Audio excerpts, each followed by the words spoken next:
राज्य की राजनीति में हनी ट्रैप कांड, मंत्रियों पर आरोप और शासन की निष्क्रियता जैसे मुद्दों को लेकर आज नवी मुंबई में एक बार फिर सरकार की कार्यप्रणाली पर सवाल उठे। पूर्व मंत्री और वरिष्ठ नेता शशिकांत शिंदे ने सरकार की चुप्पी और ढुलमुल रवैये पर तीखा प्रहार किया। मुख्यमंत्र्यांना तारेवरची कसरत करावी लागते असं दिसून येत आहे। वेगवेगळ्या प्रकारचे आरोप होत आहे।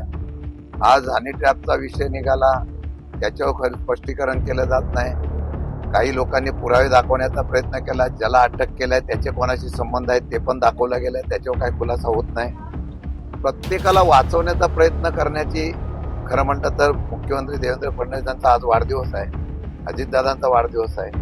आम्ही शुभेच्छा देतो, परंतु या शुभेच्छा देताना आम्हाला अपेक्षा अशी आहे की तुमची प्रतिमा जी आहे ती प्रतिमा खरं म्हणतं तर या सरकारमधल्या काही मंत्र्यांच्यामुळे सरकारच्या कारभारामुळे मलिन होते।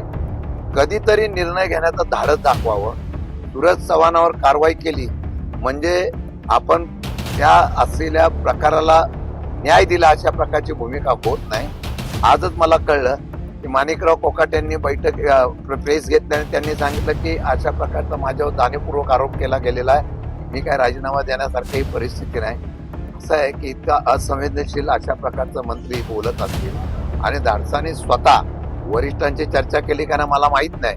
जर त्यांनी अशी प्रेस घेऊन जर खुलासा केला असेल तर त्यांना वरिष्ठ पाठीशी घालतायत का सरकारमधले मुख्यमंत्री पाठीशी घालताय अशी शंका यायला लागलेली आहे। लोकांमध्ये तीव्र नाराजगी असताना जर मंत्र्यांच्या असलेल्या चुका, मंत्र्यांच्या असलेलं करप्शन, मंत्र्यांचा असलेला भ्रष्टाचार, मंत्र्यांच्यावर होणारे आरोप याच्या बाबतीमध्ये जर कारवाई करण्याच्या संदर्भामध्ये निर्णय होत नसेल तर ही सरकारची हातबलता आहे।